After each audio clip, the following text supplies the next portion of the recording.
혹시 제 세대라면 여러분들은 신기한 스쿨버스라는 만화 영화를 보셨을 거예요.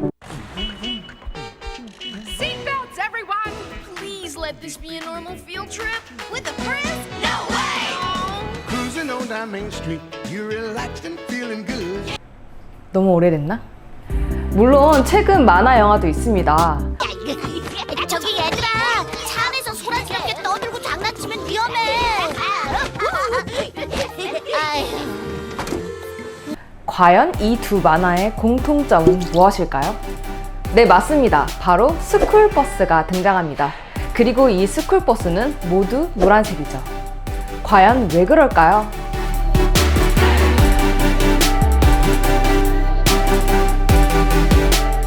안녕하세요. 세계에 대한 궁금한 이야기를 모조리 파헤치는 칼라만씨입니다. 저는 예전부터 궁금했어요. 앞서 보여드린 스쿨버스가 등장하는 애니메이션들처럼 우리나라에서는 학교 통학버스가 엄청 흔하진 않지만 우리가 쉽게 접할 수 있는 미국의 영화나 드라마를 보면 스쿨버스는 눈에 확 띄는 노란색인 것을 볼 수 있습니다. 우리나라의 도로교통법에서도 어린이 보호 차량은 노란색이어야 하기 때문에 유치원, 어린이집 버스, 학원 차량들이 노란색인 것을 볼 수 있죠. 물론 정말 당연한 원리이긴 합니다.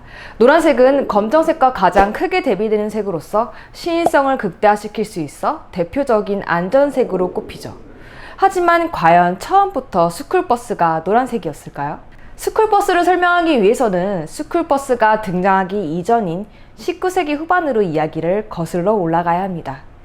19세기 후반 미국과 캐나다의 여러 시골에서 작은 원룸 형태의 학교들이 많이 생겼다고 합니다.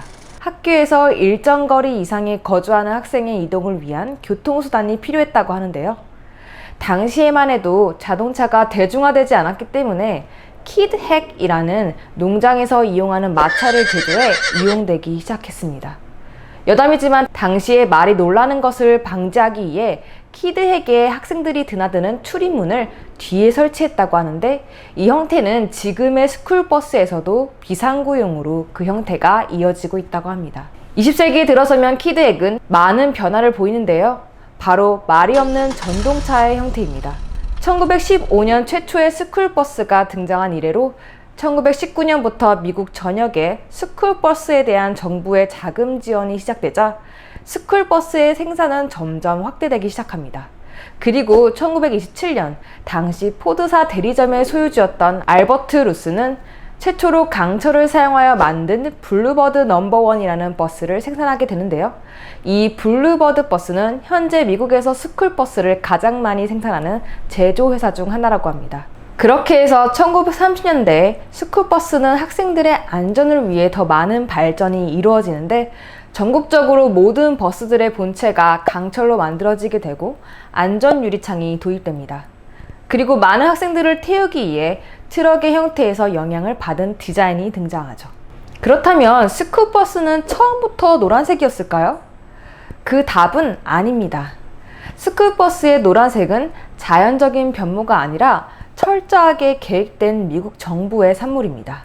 물론 초기에 스쿨버스의 노란색도 분명 있었지만 그 밖에 빨간색, 초록색, 파란색, 흰색 등 그 색들이 정말 다양했다고 합니다.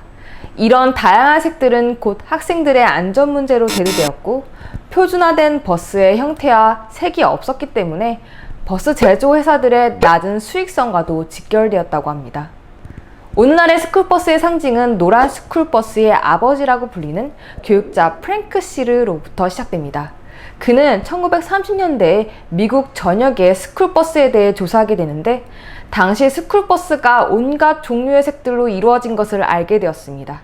시르는 스쿨버스의 색이 통학하는 아이들의 안전에 크게 중요하게 작용한다는 점을 인지하였고 1939년 미국 최초의 학교 통합 표준회의를 조직하게 됩니다. 프랭크 시르는 이 회의에 미국 48개 주에서 온 교통 관계자들과 스쿨버스 제조회사들, 페인트 회사의 전문가들을 모아 스쿨버스의 규격 사양을 통일하게 됩니다. 그리고 이때 처음으로 스쿨버스의 공식적인 색깔인 National School Bus Glossy Chrome이라는 색이 등장하게 됩니다. 그렇다면 왜 그 많은 색들 중에 이렇게 쨍한 노란색이 표준으로 선택되었을까요? 그 이유는 여러분이 생각하시는 상식적인 이유와 같은데요. 노란색은 많은 색들 중에 가시성이 가장 높은 색인데 빨간색보다도 노란색을 먼저 감지할 수 있는 확률이 1.2배 높고 시간대와 날씨에 상관없이 다른 색들에 비해 눈에 크게 띈다고 합니다. 특히 새벽이나 흐린 안개 속에서도 노란색은 눈에 가장 잘 띄는 색으로 버스에 적힌 글씨와도 큰 대비를 이루어 잘 보이기 때문이었습니다. 또한 노란색은 이미지적으로 싱그럽고 따뜻한 느낌을 주고 생기발랄한 아이들의 모습을 연상시켜 그야말로 세계의 과학적 원리와 감성적인 원리가 적절하게 결합된 결정체의 사례가 아닐까 생각됩니다. 그 근거가 되는 사실은 스쿨버스의 표준 규격이 생긴 후에 80년이 넘는 시간 동안 스쿨버스에 사용되는 자재나 사이즈 규격은 정말 많은 변화를 보였는데 이 노란 색상은 그대로 사용된다고 합니다. 오늘의 시간도 재미있고 유익한 시간이었나요? 우리가 정말 당연하게 생각하고 있는 스쿨버스의 노란색. 저도 앞으로 길을 가다가 어린이 보호 차량이 보인다면 저게 그냥 생긴 색이 아니야 하면서 괜히 우쭐할 수 있을 것 같습니다. 다음에도 흥미로운 컬러 이야기로 찾아뵙겠습니다. 시청해주셔서 감사합니다. 칼라맛이었습니다.